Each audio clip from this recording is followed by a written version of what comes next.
Bonjour à tous, heureux de vous retrouver pour notre émission quotidienne consacrée au Quintet Plus et au 5-5, avec comme invité aujourd'hui Stéphanie Chastain du journal Paris Course. Bonjour Stéphanie. Bonjour Philippe, bonjour à tous. Alors ce mercredi, direction Cannes-sur-Mer avec le prix Radisson Blue Nice pour chevaux de 5 ans et plus sur les 2400 mètres PSF. Le sommaire du jour, l'analyse du Quintet Plus 5-5 par Stéphanie, suivra la stat du jour, un rappel de son pronostic, sans oublier un conseil de jeu pour nos amis internautes. Alors Stéphanie, on attaque d'entrée avec votre favori, le numéro 4, Narrow Hill, qui vient de se révéler à ce niveau. Maintenant, ça débute sur la PSF, ça vous inquiète pas? Non, alors Narrow Hill, la dernière fois sur le gazon, c'était vraiment extra. Débuter sur la PSF, je pense pas que ça le dérange. Maintenant, il faut voir, mais c'est un cheval qui est maniable, il semble s'adapter à tout, son entraîneur n'est pas spécialement inquiet, donc pour moi, c'est vraiment le cheval à suivre et une bonne base dans cette épreuve. Ouais, surtout qu'apparemment, quelques petits bruits d'écurie nous disent que Johan Victoire est très confiant et qu'il a travaillé sur le sable et qu'apparemment il n'y a aucun souci. Donc bon, la logique, on le suit quoi, sur ce qu'il vient de faire. Sur ce qu'il vient de faire, derrière aussi Célèbre qui est un bon cheval, je pense qu'il n'y a pas de souci. D'accord. Derrière, vous avez placé le 3 Varadero. Alors Varadero, c'est un des deux représentants Baudron dans la course. On est bien dans le galop, on n'est pas au trop. Récent troisième d'un Quintet Plus, donc on en attend une confirmation. Oui, c'est un cheval qui est très régulier, il adore le sable. Là, il a repris de la fraîcheur depuis Deauville, donc je pense que tous les feux sont au vert. D'accord. Pareil, on suit 4 et 3, semble être deux bonnes bases solides. Alors derrière, le numéro 2, alors non pas mariage pour tous, mais mariage tardif, même si c'est l'actualité. Ce cheval-là, deuxième du Pimoina dans le prix de Marseille, on peut dire presque une épreuve référence. Bon, il est confirmé à Cagnes. Pareil, logiquement, c'est une base absolue, non? Mariage tardif, il va faire parler de lui, je pense. C'est clair. C'est un modèle de constance, et puis je pense qu'il mériterait de gagner son quintet. Il est mieux sur plus court, mais il est tellement bien que je pense qu'il peut conclure à l'arrivée. D'accord.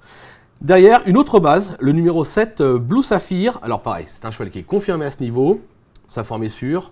Dans la logique, il doit disputer les premières places. Surtout qu'il vient de gagner sur ce tracé. Donc Blue Saphir, je pense que c'est vraiment le cheval, je dirais pas le coup sûr, mais presque à l'arrivée. Bon, je l'ai mis qu'en 4, mais vraiment, c'est une bonne base. D'accord. Alors derrière, vous avez pris un outsider, mais avant de parler de cet outsider, on va revenir sur la stat du jour, puisqu'elle concerne votre favori.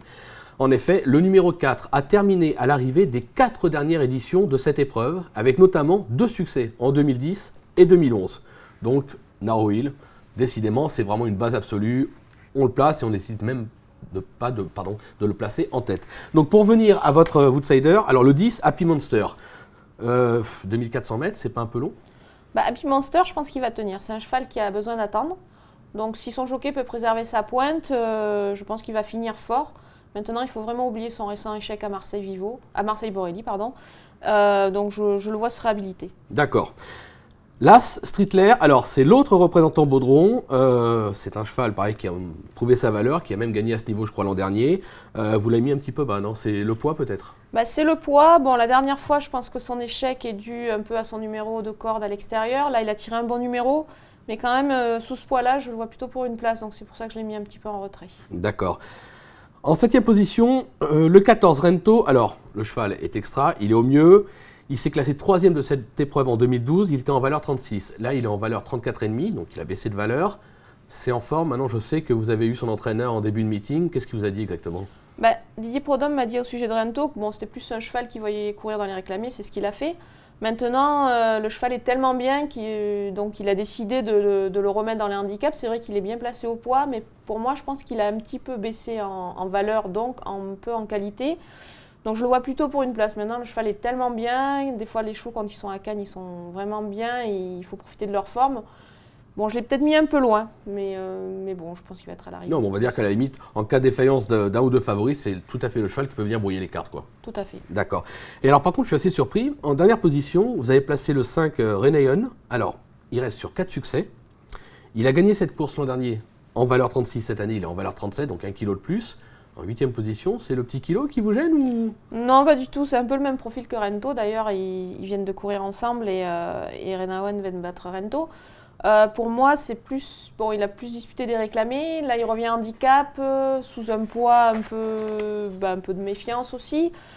Mais bon, c'est un cheval qui est irréprochable, il est en forme, il va profiter de sa forme cannoise. Et puis bon, on a fait appel à Maxime Guyon, ce qui est un sacré coup de pouce pour le cheval. Donc bon, bah, il est un peu loin, mais bon, il faut faire des choix, il faut donner un ordre. Donc bon, Renawan en 8. Bah justement, en parlant de cet ordre, est-ce que vous pouvez nous faire un petit rappel de votre pronostic, Stéphanie? Alors le 4, Narrowhill, le 3, Varadero, le 2, Mariage Tardif, le 7, Blue Saphir, le 10, Happy Monster, l'Ast, Streetler, le 14, Rento et le 5, Renawan. D'accord. Alors concernant le ticket pour nos amis internautes, on part sur un 5-5 champ réduit de 4 chevaux, puisqu'apparemment vos 4 premiers sont vraiment des bases solides, avec le 4 Narrowhill, le 3 Varadero, le 2 Mariage Tardif et le 7 Blue Saphir. Et derrière, on n'hésite pas à élargir la combinaison avec l'As, le 5, le 10, le 14, le 6, mais également le 9, le 12, le 13 et le 16. C'est un jeu qui coûtera 9 € pour une base unitaire de 1 €. On sait que sur le turf, on peut jouer pour 0,50 centimes d'euros, sur 10 centimes d'euros. Donc c'est un jeu qui, bon, c'est pas beaucoup d'argent à engager. Maintenant, avec des gros rapports, parce qu'on peut s'attendre à une ou deux surprises, notamment votre numéro 10, Happy Master. Je pense qu'il sera plus aux alentours des 20 contre 1 que des 3 contre 1. Donc ça peut pimenter les rapports et ça peut permettre de passer à la caisse et de se prévoir un petit dîner en amoureux. N'est-ce pas, Stéphanie? Tout à fait. À Cagnes, en ce moment, il y a un peu de surprise, donc ça peut être intéressant. D'accord. Bah, écoutez, je pense que tout est dit ou presque. Je vous remercie, Stéphanie, pour cette analyse et je vous dis à très vite sur Le Turf TV. Au revoir.